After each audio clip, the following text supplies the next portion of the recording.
ನಮಸ್ಕಾರ ಸ್ನೇಹಿತರೆ. ಜ್ಞಾನಕ್ಕಿಂತ ದೊಡ್ಡ ಯಾವುದು ಸಂಪತ್ತಿಲ್ಲ ಅಂತ. ಒಮ್ಮೆ ಗುರುಗಳು ತಮ್ಮ ಶಿಷ್ಯನನ್ನೆಲ್ಲ ಕರ್ಕೊಂಡು ಒಂದು ನದಿಯ ದಡದ ಮೇಲೆ ಹೋಗ್ತಾರೆ. ನದಿ ದಡದ ಮೇಲೆ ಹೋದಾಗ ಅಲ್ಲಿ ಸುಮಾರು ಜನ ಶಿಷ್ಯಂದರೆಲ್ಲ ನದಿನ ನೋಡ್ಕೊಂಡು ನಿಂತ್ಕೋತಾರೆ.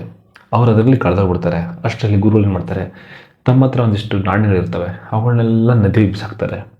ಬಿಸಾಕಿದಾಗ ಎಲ್ಲರೂ ಗಾಬರಿಯಿಂದ ಗುರುಗಳನ್ನ ನೋಡ್ತಿರ್ತಾರೆ.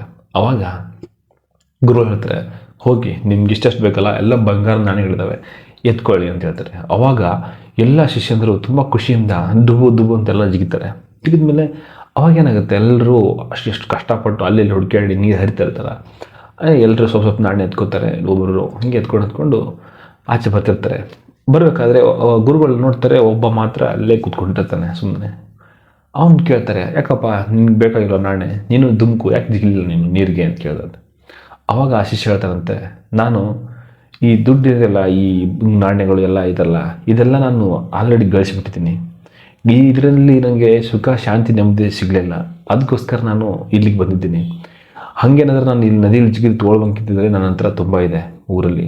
ಬಟ್ ನನಗೆ ಬೇಕಾಗಿರೋದು ಜ್ಞಾನ, ಧ್ಯಾನ, ಈ ಸಂಪತ್ತು.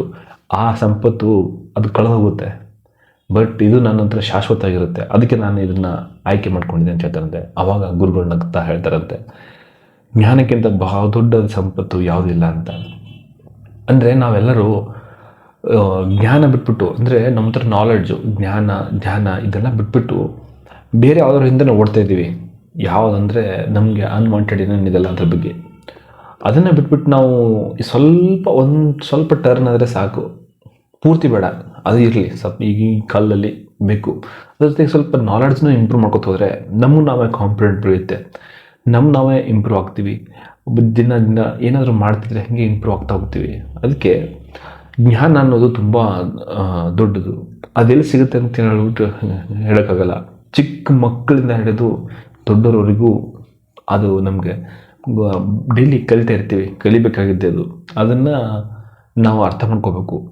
ಹಾಗೆ ನೆಕ್ಸ್ಟು ಒಬ್ಬ ಮಹಾನ್ ಗುರುಗಳು, ಓಕೆನಾ, ದತ್ತಾತ್ರೇಯ ಗುರುಗಳು, ಅವರಿಗೆ 24 ಜನ ಗುರುಗಳಿದ್ರಂತೆ.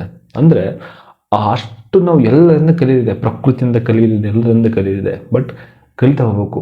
ನಾವು ಕಲಿಯೋದು ನಿಲ್ಲಿಸಿದ್ರೆ ಸುತ್ತ ಹಾಗೇನೆ. ಯಾವತ್ತೂ ನಾವು ಕಲಿಯೋದು ನಿಲ್ಲಿಸ್ತೀವಲ್ಲ, ನಾವೇ ಕಲ್ತ್ಕೊಂಡಂಗೆ ಆ ಥರ. ಓಕೆನಾ. ನೆಕ್ಸ್ಟು ವಿಡಿಯೋದಲ್ಲಿ ದತ್ತಾತ್ರೇಯ ಗುರುಗಳ ವಿಡಿಯೋಗಳನ್ನ ಮಾಡೋಣ ಅಂತಿದ್ದೀನಿ. ಅಂದರೆ ಅವ್ರ ಬಗ್ಗೆನೇ ಸ್ವಲ್ಪ ತಿಳ್ಕೊಳ್ಳೋಣ, ಸ್ವಲ್ಪ ಜನರಿಗೆ ಹೇಳೋಣ ಅಂತಿದ್ದೀವಿ. ಅದನ್ನು ಮಾಡ್ತೀವಿ ನೆಕ್ಸ್ಟ್. ಧನ್ಯವಾದ.